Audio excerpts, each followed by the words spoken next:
U is unreligious, M is Muslim, B is Buddhism. So, unsa man gyud na ilang gituuhan? No, pwede naman kamo sangyaw sa ilaha anytime. Pero, you need to know, unsa di ilang natuhan, nganong unreached na sila, nganong wala ni sila kaila sa Ginoo. So, mo na ilang mga representation sa ilahang, unsa ni. Since Sam has mentioned a lot, medyo naana mo introduction, ani. Well, I'll just give you very quick na lang overview. If you want to learn, this is also the time, the part of missions is learning. If you want to learn deeper, malay mo, the Lord will, that's why you have to open your heart. Kasi baka after this talk, the Lord will place a heart sa imo nga for tribal, or basin sa inyo sa Ginoo na itawagon sa Hindu, or sa unreligious, sa Muslim o sa Buddhist, then you start learning about these people and you start praying for them. So, dili ka magdugay. Kung mayo kag tribal, unsay nasa imong huna-una? Unsay yung nauna nimong tribal? Kami ka, oy! Taga-tribo. Diba, mga way, pag-anita, pag nakakay kuan, tribo, gid kaayog kuan, uy. Taga-tribo, gid kaayog. Batasan. Ano, diba? Usay, ato silang kanang gi-underestimate, or ato ang gi-look down. Pero dili man na nila sala na tribo sila. So, asa man ka makakita ka sa garaaning tribal? Kung may kag tribe, asa man nini mas makita? Sa mountains, islands,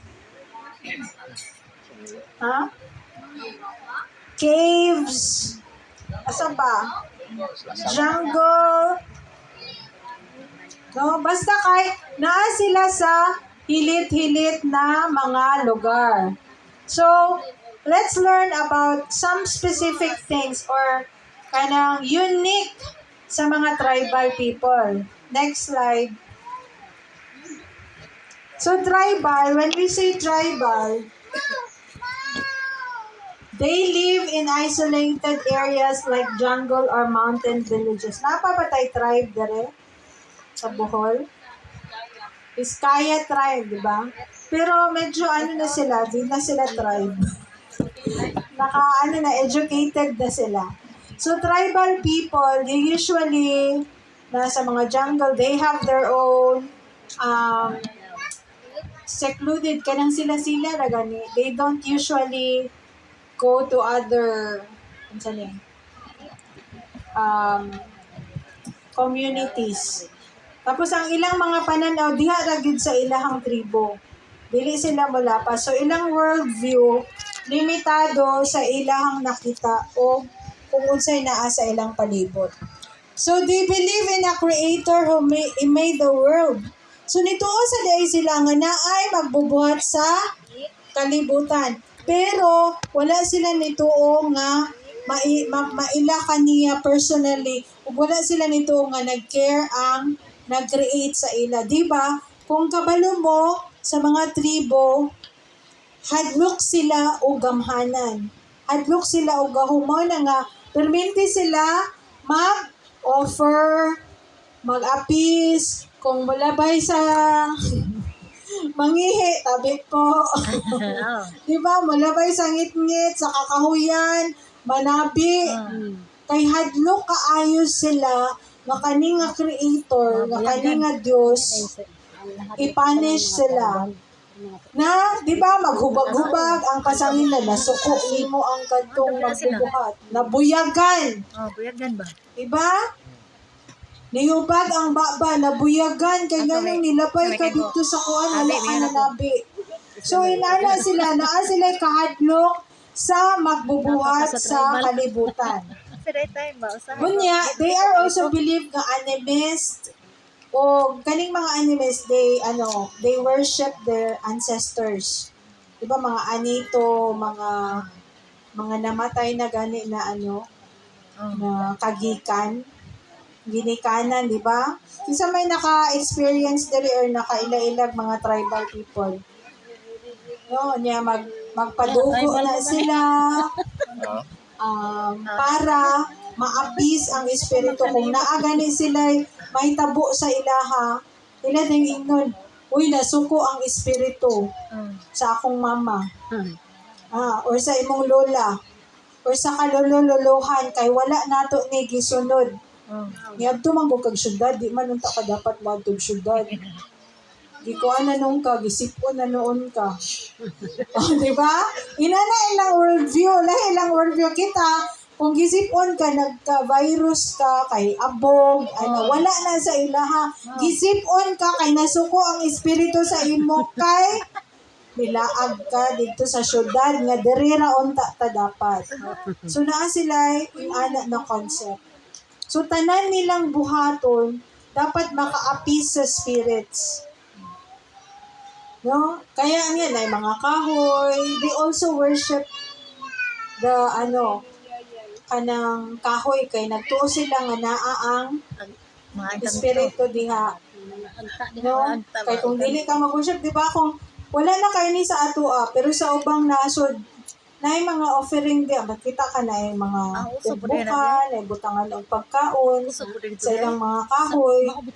Kay nagtuo sila nga kanang kahoy, Ginoo na. Actually, di siya Ginoo because we know that the evil spirit is there.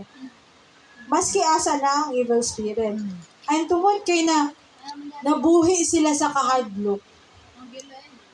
So, di ba, ang uban gani, magpatumba og kabaw para lang iapi sa espiritu kay gihilanta ng akong anak. Giduaw sa akong lula. Ba? Tataana? No? Sumuuna ilang gituuhan.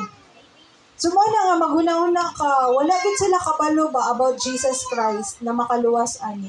Ug wala jud sila kaila ni Ginoo, ni Ginoong Hesus natong nailhan na ang Ginoo day gugma. Pwede ta maka ila-ila niya personally.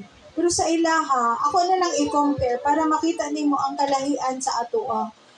Na dili sila makaduol anytime. Ang ilahang Ginoo nga kaning animism o ilang mga kanunuan, dili nimo madali-dalig kaduol. Dili pares nato nga anytime mo ampo ta, motawag ta sa Ginoo. Sila unya anytime nga naay dili maayo nga mahitabo sa ilaha, nagtuo sila nga punish sila, gisilutan sila. O kinahanglan sila maghimog maayong butang, kinahanglan sila mag-offer, kinahanglan sila magpatay og kabaw, magpatay og manok, o unsa pa na, para ihalal. No? Nya, daghan pud aning sa tribal, they are practicing witchcraft. Diba? Ang mga padugo. So they do that. So, they worship nature like trees. Actually, if you go to, wala naman kayo tayo makita, tribal countries, na yung mga offering din sa rocks, sa mga bato, sa tubig, sa bukid, o sa mga mananap. So, these spirits have control their daily life. So, ang nag-control sa ilaha, kaning mga espiritu. So, hadlok sila. Ang tanan nilang buhaton, maguna-una sila, ang espiritu. Sa akong lola, malipay ka ha. Ang espiritu nga naa sa kahoy. Di ka masuko na ako, malipay ka ha. No, every day. Kung ako I think sa una, kanang gabi, dili ipabunda kay makagaba. Ubi. Ubi. Dili makagaba. No? Dili na ko niibunda kay makagaba. Dili nakaran. So, kung ingana imong kinabuhi nga, nag-depend na ka sa mga tanom. Wala na ang espiritu diha. Di na lang ko muagi diha. Dili na lang ko mulakaw. Dili na lang ko muadto dito. Dili na lang ko mag-educate kay basig hilantan ko inig balik. Kay nasuko kay ang ilang mindset, nasuko ang espiritu sa kahoy. Nya tanan na lang natong buhaton, mananghit ta sa kahoy. Pwede manghit, tabi ko. Agi ko. No? Oh. Can you imagine? Yung ana ilang kinabuhi every Una maligo. day. Una maligo. Oh, loros. No? And Sabay. what are the countries Maligo na sa pa. ano? You can learn more, pero can you guess Kinala dito. unsa na mga country kaya ang naay tribal na daghan? Asa man? Sa East Asia. Kaya naman ang pinakadaghan na unreached sa East Asia. Guess. Ha? Oh, Myanmar. If you wanna know more, pila ka, Lag sa Myanmar. you check online or you can look at the, sa gawas. Actually, kakuha ng Myanmar, Thailand, Laos, gitawag na sila Mekong area, diha ang pinakadaghan ng mga tribal people. Kung ani sila everyday, nagsalig sila sa espiritu. So, nagpuyo sila sa kahadlok all the time. So, you have to think, kung gusto na kong i-reach out ni sila, unsaon ako pag-reach out na mawala ang ilang kahadlok. No? Hadlok sila, mamatay, hadlok, kita na, di naman ta mahadlok, anang mga daghan kay nung tagkahoy diri. So, ikaw, wala kay problema. So, dili mo sila ingnan niya, ayaw, kadlok, ikaw, ano naman na. Kinana mo, dawat ka sa Ginoo, ginana. Pero they never heard about Jesus. They only know the spirits. So, inana sila ka hopeless sa ilang kinabuhi. And they live that cycle from generation to generation of adlaw-adlaw hangtod na mamatay sila. So, Myanmar, Laos, part of Thailand, daghan kaayo ang tribal groups. Part of Indonesia as well. No, dili lang sila Muslim. Next, H. Unsa man ang H? Okay, diretso na lang ta. Unsa may gituohan sa Hindu? So, ang mga Hindu, kung ang mga tribal nagtuo nga ilang espiritu, ilang Ginoo ang mga kahoy, mga bato, ang Hindus, they believe in millions of gods. Basin gani ikaw, isa ka sa gods nila.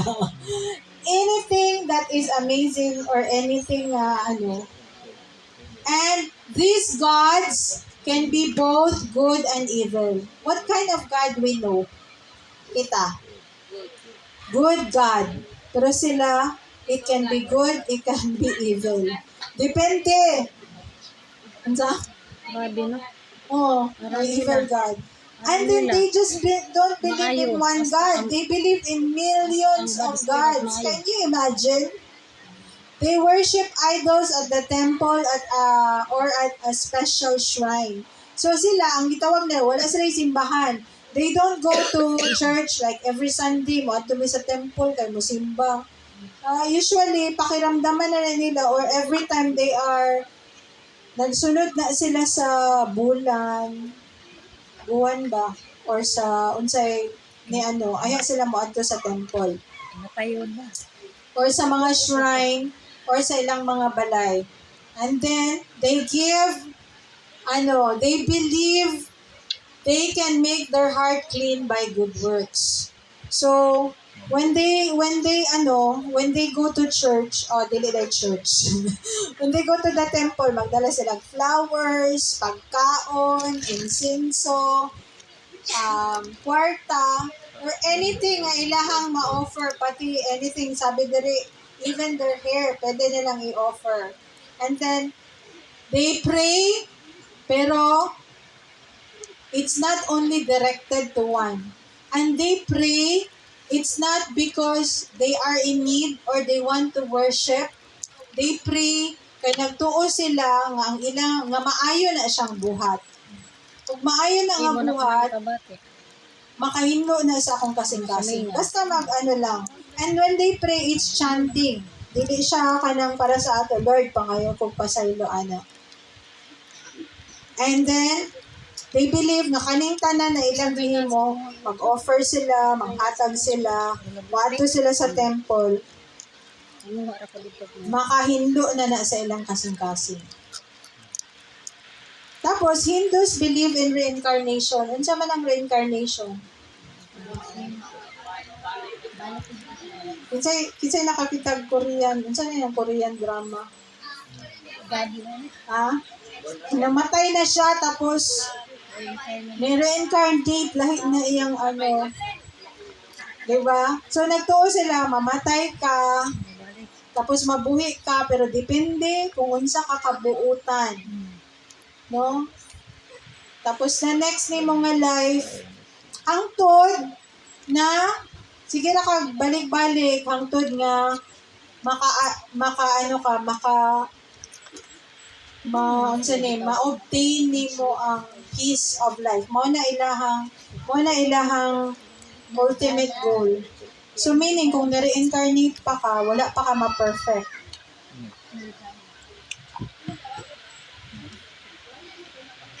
So, depende sa imong gibuhat, pwede ka mabalik dire. Pwede ka mabalik sa kalibutan nga iro.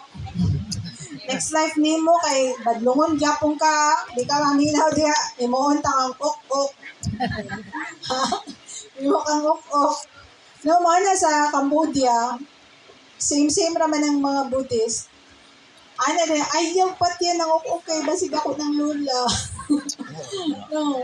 Ug naay mga snake, dili sila mupatay kay basig ilahan ng lula, ilang patyo. Kaluha ko niya. Oo. Isa na mo sulod sa balay, mga ilaga, di na nila patyo. Kay may na lang.